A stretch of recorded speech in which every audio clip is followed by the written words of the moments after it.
우리가 직접 경험하고 또 우리가 경험한 지식이 있기 때문에 오늘 본문에 나오는 육의 일은 잘 이해할 수 있습니다. 그런데 영의 일을 말하면 좀 아리송해하는 경향이 있습니다. 영의 일이라고 하면 조금 막막해하는 것 같아요.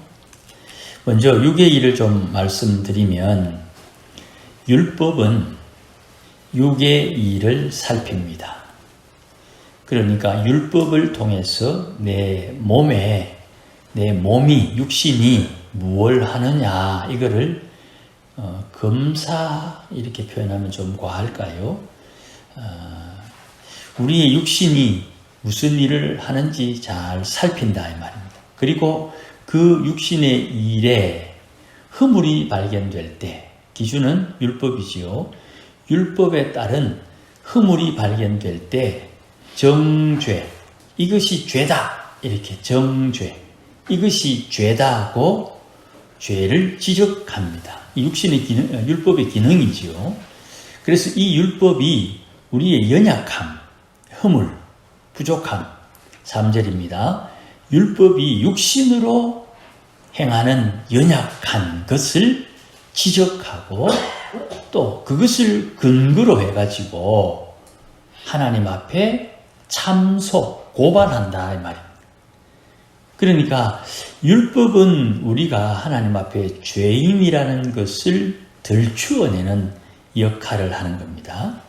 자, 계명은 내게 죄를 들추어내는 기능이 있어요. 세탁기는 빨래하는 기능이지요. 율법, 계명을 내 마음에 새기면 내 안에 숨겨진 죄가 드러나게 되어 있는 거예요. 죄가 드러나면 부끄럽고, 죄가 드러나면 하나님 앞에 송구하고, 죄가 드러나면 하나님 앞에 회개해야 되지 않느냐. 그렇죠? 그런데 사람들은 대부분 자기가 행하는 것이 옳다고 생각하는 경향이 있어요. 절대로 잊어버리면 안 됩니다. 내가 하는 일이 옳은 것이 아니고 주님이 시키는 일에 순종해야 옳아지는 거예요. 다시 말씀드립니다. 내가 하는 일이 옳은 게 아니고 주님이 시킨 일을 할 때 주님께서 잘했다 칭찬하고 옳구나 이렇게 평가해 주시는 거예요. 앞에서 말씀드렸듯이 사람은 우리가 경험하고 또 경험한 것을 모아서 지식으로 우리가 알고 있어서 육신의 일은 잘 알아요. 그런데 영의 일을 모르는 이유는 영의 일을 경험하지 못하고 영이 시키는 대로 살아본 경험이 없어서 영의 일을 잘 모른다 이 말입니다. 3절 말씀에 육신은 우리를 정죄하지만 아이고 니는 그것도 못하나 이렇게 정죄하지만 하나님은 할 수 있다. 육신은 율법은 육신으로 연약해서 할 수 없는 것을 하나님은 하실 수 있다. 그래서 죄로 말미암아 죄 때문에 자기 아들을 죄 있는 육신의 모양으로 이 땅에 보내셔서 육신의 죄가 무엇인지 알고 육신을 따르는 사람들과 다르게 영을 따라 행하도록 본을 보여주신 겁니다. 예수님께서 이 땅에서 하신 모든 행실은 영을 따라 행하신 거예요. 아니 목사님, 예수님 육신을 입었다면서요. 예. 그런데 육신을 입었으니까 육신을 따라 행동한 거 아닙니까? 그렇게 생각되지요. 말씀에 육신을 입은 예수님이 육신을 따른 것이 아니라 영을 따라 행했다. 이렇게 말씀을 하는 거예요. 그래서 영에 순종하신 예수님의 행실은 영을 따랐더니 율법의 요구가 만족하게 되었다. 4절입니다. 육신을 따르지 않고 영을 따라 행하는 우리에게 율법의 요구가 이루어지게 하려 하심이니라. 우리가 예수님처럼 영을 따르면 육신을 입은 우리가 영을 따라 순종함으로 육신의 요구를 만족해 하는 영적인 사람이 된다.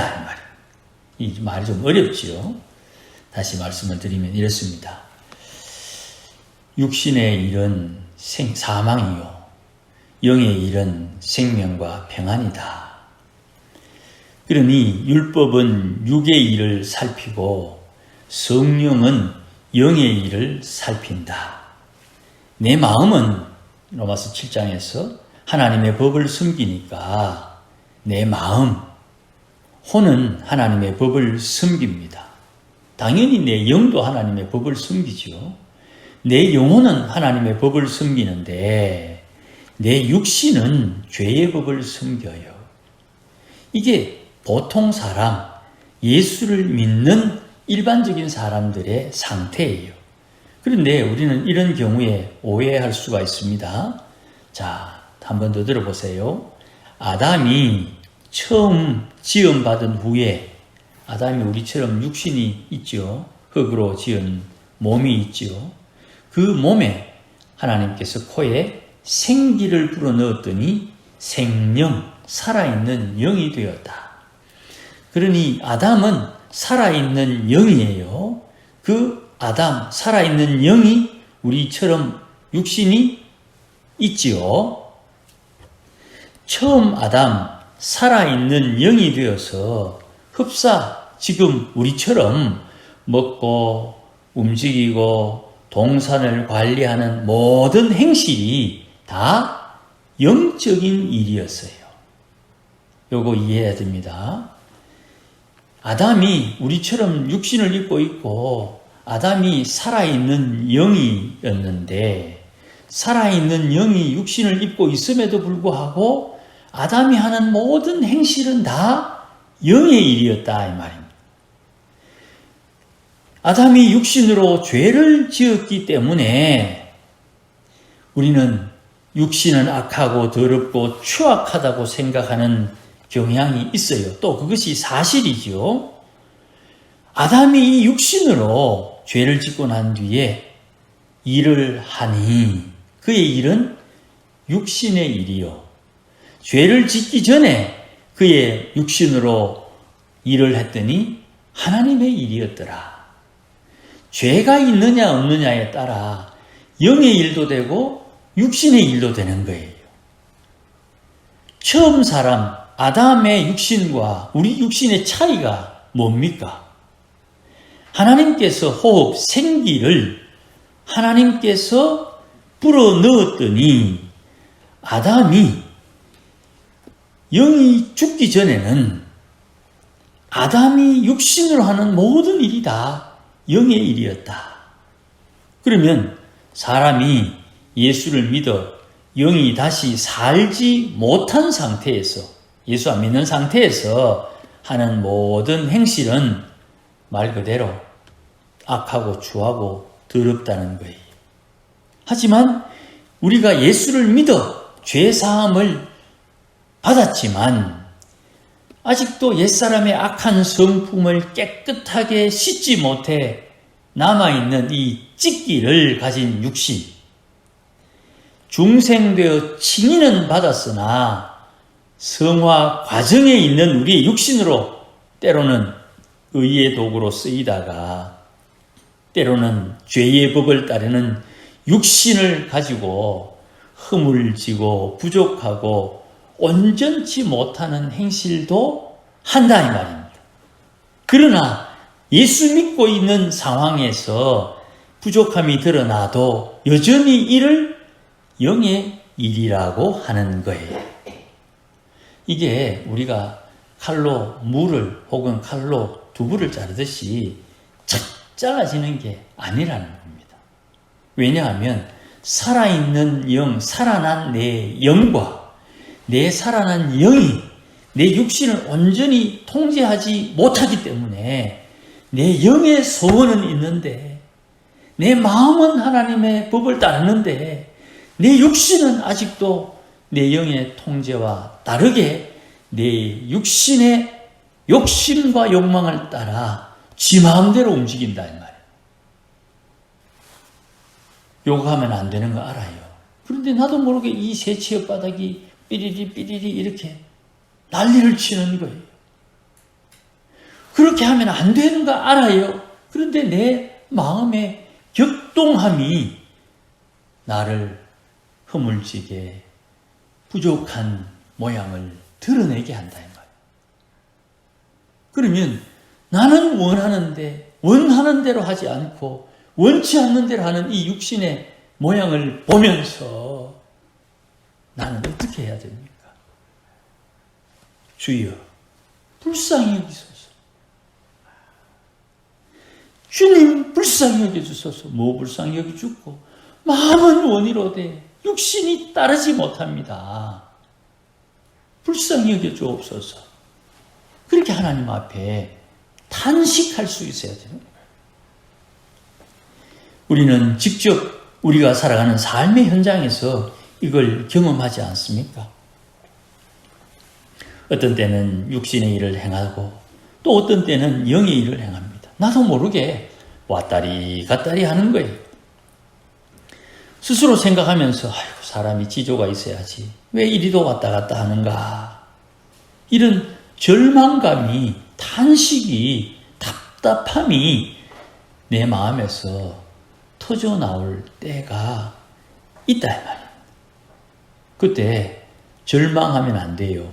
왜냐하면 성화의 길을 지날 때 반드시 그런 모양이 나타나는 거예요. 그런 게 내 속에 있다는 것 자체가 내가 지금 성화의 길을 가고 있다는 표시라 이 말입니다. 내가 지금 영의 일을 배우고 있는 중이라는 뜻이에요. 그러니 왔다 갔다 하는 그 상황에 제가 종종 말씀드리지 않습니까? 100번 왔다 갔다 하다가 하나님 앞에 작정하고 회개하고 기도하는 중에 한 98번 왔다 갔다 하면 2번 줄었는데 그게 성화다 이 말이에요. 어제 100번이나 오늘 98번이나 왔다 갔다 하는 것은 똑같은데 그 2번 줄어든 것을 성화라고 주님이 칭찬한다 이 말입니다. 사람들이 볼 때, 악한 마귀가 볼 때는 아이고 100번이나 98번이나 똑같이, 그런데 주님은 그 2번 줄어진 그 상황을 보고 잘했다 그렇게 칭찬하시는 거예요. 그러니 우리가 영의 일을 배우는 중입니다. 영의 일이 뭔지를 배우는 중이라는 거예요. 육신으로는 도무지 상상도 못한 영의 일을 지금 경험 중에 있다 이 말씀입니다. 왜요? 성령의 인도를 받기 때문이에요. 성령의 인도를 받는 방법을 배우는 거예요. 이 성령은 바람처럼 역사하시거든요. 성령은 이랬다 저랬다 해요. 사람은 지조 높은 격조 있는 사람이 되고 싶은데 하나님은 자꾸 흔들어요. 이래라. 아니 주님 지금 상황에서 이래야 될 상황이 아닌데요. 이래 안 했다고 핀잔 줍니다. 또 주님 저래라. 아니 지금 상황에서 저래하면 내가 손해보는데요. 손해보더라도 저래하라는 주의 말씀에 순종하지 않았다고 주님께서 꾸지람을 하는 거예요. 그것을 통해서 영의 일이 뭔지를 배우게 되는 거예요. 육신의 일은 기준이 뚜렷하지요. 내 인대에 손해되지 않는 것, 내 인생에 방해되지 않는 것, 내 인생에 도움되는 것. 그런데 사람의 생각에 도움되고 사람의 생각에 방해되지 않는다고 생각을 했는데 사람이 내 일을 몰라서 사자를 피했더니 그 피한 곳에 곰이 있다는 것을 예측하지 못하니까 지금 이것 당장 피하면 될 줄로 알았더니 아니더라는 것을 경험하고서야 깨닫게 되는 것이죠. 다른 사람들이 경험한 것을 통해서 우리가 미리 예측하기도 합니다. 우리 고사성어의 세옹지마. 지금 잘 된다고 또 계속 잘 되는 것이 아니고 인생은 이랬다가 저랬다가 흘러가는 것처럼 그렇게 되는구나 하는 것을 깨달으면 올해 풍년이면 내년에 풍년 되면 좋지만 내년에 풍년 되지 않을 수도 있다고 마음을 좀 비우기도 하잖아요. 이렇게 우리가 성령의 인도를 받으면서 육신으로는 도무지 상상도 하지 못한 영의 일을 경험하는 거예요. 그래서 영을 따르기 때문에 영의 일을 행하는 중이고 배우는 중이에요. 목사님, 그러면 영의 일이 뭡니까? 오늘 본문 말씀에 영의 일은 생명과 평안이다. 그렇게 6절에 말씀합니다. 내가 생명을 받았다 하는 말은 내가 구원받았고 내가 다른 이를 구원하는 것이고, 평안이다 하는 말은 구원을 받은 이에게 주는 하나님의 선물인데, 이것을 쉬운 말로 표현하면 평안, 안정감을 말하는 거예요. 평안, 안정감, 내 마음의 안정감, 내 생각의 안정감, 불안한 상황 중에서도 주어지는 뭔가 모르는 안정감, 이게 평안이다 이 말입니다. 그러니 오늘도 우리가 오전에 말씀을 나누고 또 기도했던 말씀처럼 우리가 복음을 전해서 예수 믿는 사람이 우리에게 한 분이라도 늘어나고 또 복음을 증거하고 하는 이 일이 어떤 열매를 맺을지는 잘 모르지만, 아직 눈에 띄지는 않았지만 우리가 부지런히 예수님을 증거하고 전도하고 있잖아요.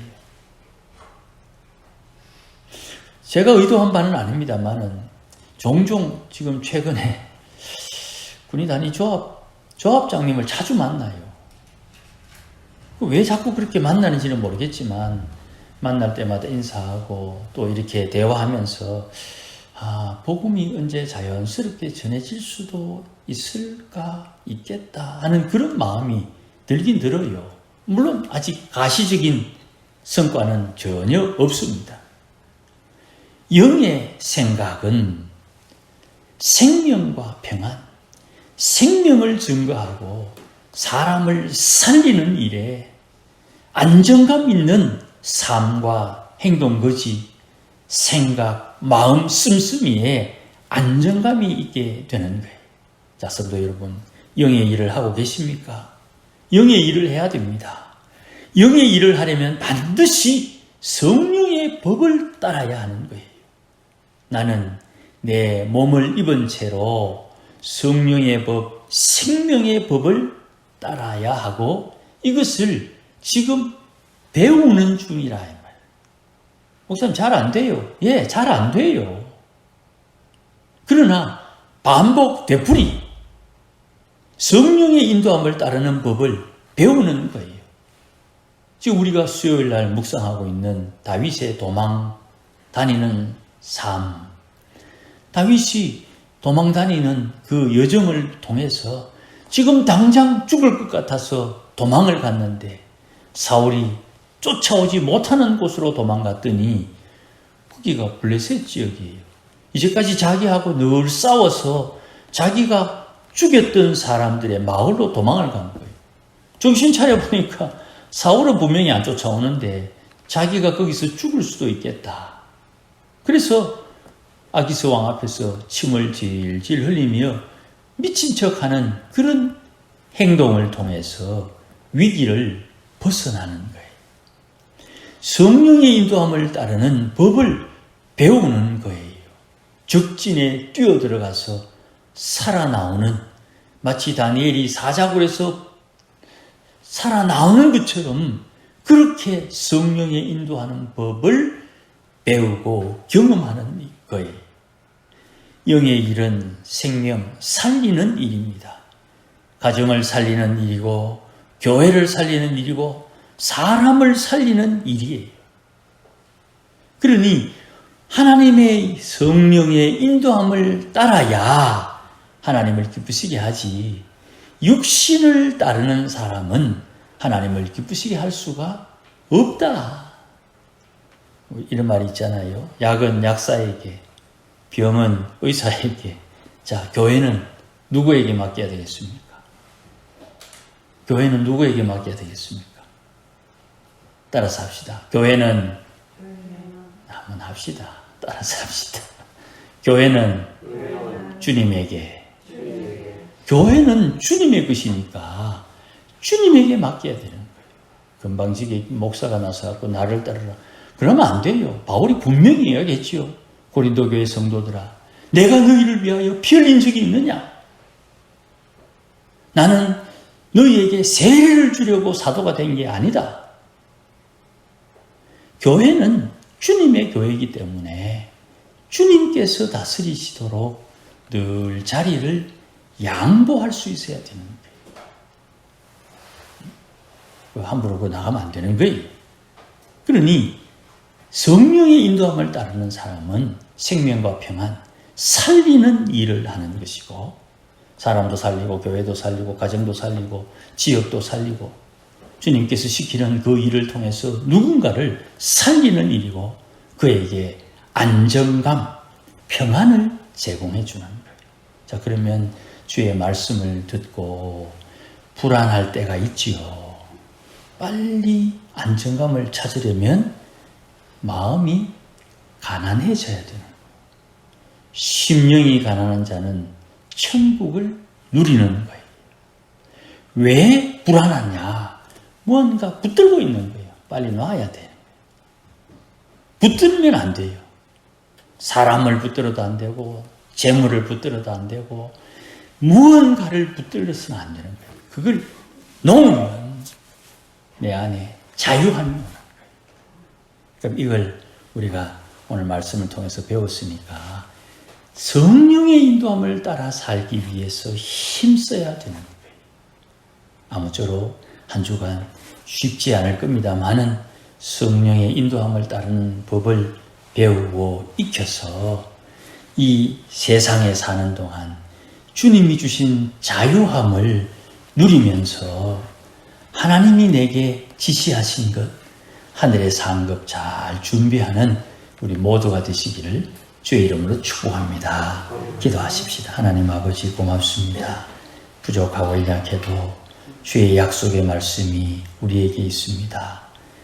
주님을 가까이 하는 믿음의 권속들이 되게 하시고 주와 동행하도록 언제나 인도하여 주시옵소서. 영의 일을 배우고 영의 일을 익혀서 부지런히 주의 일을 감당함으로 주님 약속하신 하늘 상급 잘 준비할 수 있도록 복을 주옵소서. 예수님의 이름으로 기도하옵나이다. 아멘. 이제는 우리 주 예수 그리스도의 크신 은혜와 하나님 아버지의 크신 사랑과 성령님의 충만하심과 인도하심과 복주심이 오늘도 주의 일에 힘을 다하여 주와 함께 주의 일을 감당하기를 소원하는 모든 믿음의 권속들 심령 위에 무언가 불안하고 무언가 불편하고 무언가 어리석음이 보일지라도 주의 성령에 따르는 법을 배워 하나님을 기쁘시게 하기를 다짐하는 믿음의 권속들 심령 위에 가정 위에 우리 교회 위에 이제로 영원토록 함께 계실지어다. 아멘.